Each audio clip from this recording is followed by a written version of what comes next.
Should you play or skip Tropico VR, the first virtual reality version of the island-based sim building game?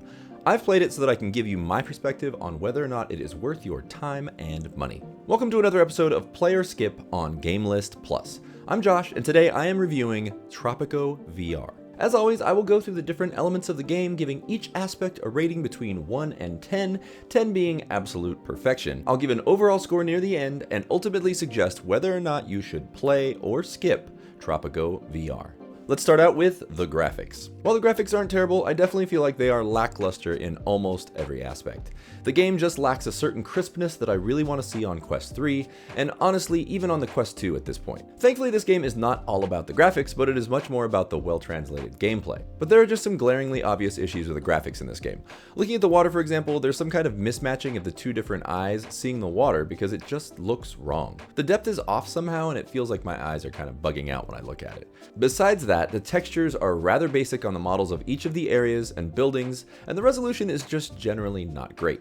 Keep in mind that this game is a port of the original Tropico 4 that was released all the way back in August of 2011. Considering that fact, the translation into VR is actually not bad. Standards have gotten pretty darn high after playing games like Asgard's Wrath and Assassin's Creed Nexus, and seeing what the Quest 3 can actually do as a standalone system. This is clearly not a remaster of 2011's Tropico 4, it's simply a port that does not have high resolution and textures. It gets a little muddy at times, but I wouldn't say it looks bad overall, so I'll give the graphics a 6. That being said, let's talk about what really matters in Tropico VR, and that is the gameplay. When I started this game up, I definitely didn't expect the level of complexity that it maintains. I have not played any previous versions of Tropico, and there are many of them.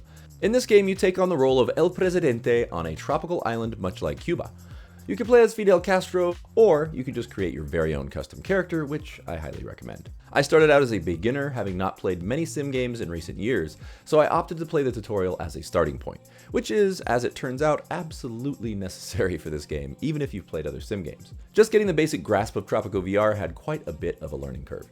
Controls are a little bit hard to get used to, but once you do, they're pretty good. Intuitive enough, but not exactly snappy and easy at first. The VR-specific features are mostly in relation to the controls and how you move around within the world, which is obviously a huge part of a sim building game. All the main controls can be accessed from a quick button press on the radial wheel. You can pause and change the game speed, open the minimap and use it to jump around quickly on the island, look at your objective list, as well as access some extras in the sub-menu to make things a little quicker. The tutorials themselves are a little clunky, just learning how to click in and out of menus and how to access individual sections for construction and stat modification within the menus is a bit challenging at first. Once you get through all the tutorial sections and get a grasp of how the game actually plays, that is where the fun actually begins. Very quickly, if you're enjoying this video, this is the perfect time for you to hit that like button. It really helps the channel a lot. And also, don't forget to hit subscribe so you can see all my upcoming videos. Anyway, you can play in campaign mode, which includes the 20 mission-based campaigns from Tropico 4. It also includes the Modern Times expansion that features an additional 12 mission campaigns, more buildings, edicts, and a game timeline stretching beyond the Cold War into the 21st century. Not to mention an additional 10 smaller DLC packs that include new missions, buildings, island decorations, and character traits. You can also play in various other modes as you build your way to success on your own little tropical island. There are all kinds of different elements that help pull together a thriving economy, including making sure that everyone is well fed, well protected by police, that you have proper spacing between pollution and fresh air for your people, good housing, enough food, entertainment, museums, churches, and support for the people of your island. When it comes down to it, all of your success in this game comes from the people. Now, I will not pretend that I am some kind of master at sim games, which actually I think makes me a good person to review this for the common player. If you are looking for a complex and detailed sim game on VR, this game will scratch that itch for you.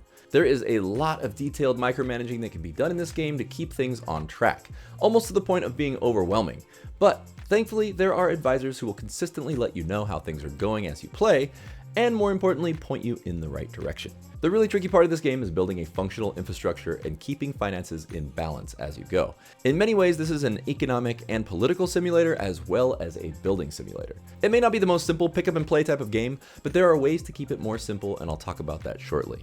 One of the elements that really does shine in Tropico VR is its quirky sense of humor relating to politics and economics. The caricatures of various world leaders are quite entertaining indeed. If you're not looking for all the depth that Tropico VR offers, it's also a lot of fun for people who just want to jump in and play around with their little tropical island. If you're anything like me, the fact that there are a large number of cheats to activate, like unlimited money, you'll enjoy this game that much more if you don't want to get proper achievements. It is really fun to just jump in, create whatever you want, and play around with the habitat of the little people crawling around your island like little emotionally charged ants. After playing more and more, I really did end up sticking mostly to the campaigns. It's just a lot of fun to really try and get past a lot of the hurdles this game throws at you, including natural disasters like tornadoes, volcanic eruptions, droughts, the people rebelling against you, and many other difficulties. I really can't find too much to complain about in terms of the gameplay, although it might be a little too challenging for some. All around, the gameplay in Tropico VR really is a ton of fun, and I give it a solid 8. Next, let's talk about Immersion. Being a VR game, there is an immediate feeling of immersion because you're floating above your little island doing whatever you like. Unfortunately, the lack of graphical fidelity really did take me out of the game quite often. There are some goofy glitches that kept popping me back to my pass-through, which is really distracting. I'm sure that'll get fixed with a patch.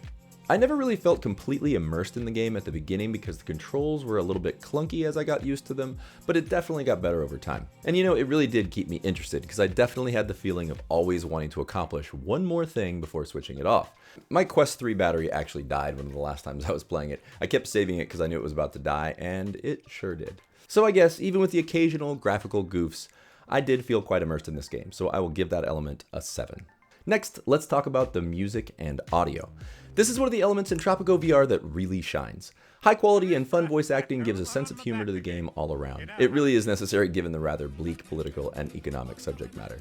Along with the funny dialogue is a rousing and energetic Latin music soundtrack with a blend of salsa, rumba, and mambo. It remains consistently upbeat and completely fits the vibe of the tropical setting. I really never got tired of having the music on to create that positive feeling atmosphere. I give the music and audio a 9. And finally, let's talk about replay value. Tropico VR really does do well in the replay value department, especially considering that this game was originally released all the way back in August of 2011. This game is just a lot of fun, and there are so many things you can do each and every time you play. The very nature of a builder game is to replay it. It's so fun to simply hop into sandbox mode with some cheats on and just build stuff. You can be a tyrannical ruler or a super friendly people pleaser. It all depends on the mood you're in and what you feel like trying out. I can see myself popping back into this game months from now, kicking back and going through a new campaign, or trying a new approach that I hadn't tried before on a campaign I've already completed. The possibilities are truly endless. I give the replay value of Tropico VR a 9. Overall, I feel like Tropico is a solid translation of Tropico 4. I think it was a smart choice for them to choose Tropico 4 as the game to port over to virtual reality. There isn't any other VR sim game that has quite the vibe or feeling. Simplistic graphical issues aside, Tropico VR is a lot of fun. The overall score that I give Tropico VR, 7 out of 10.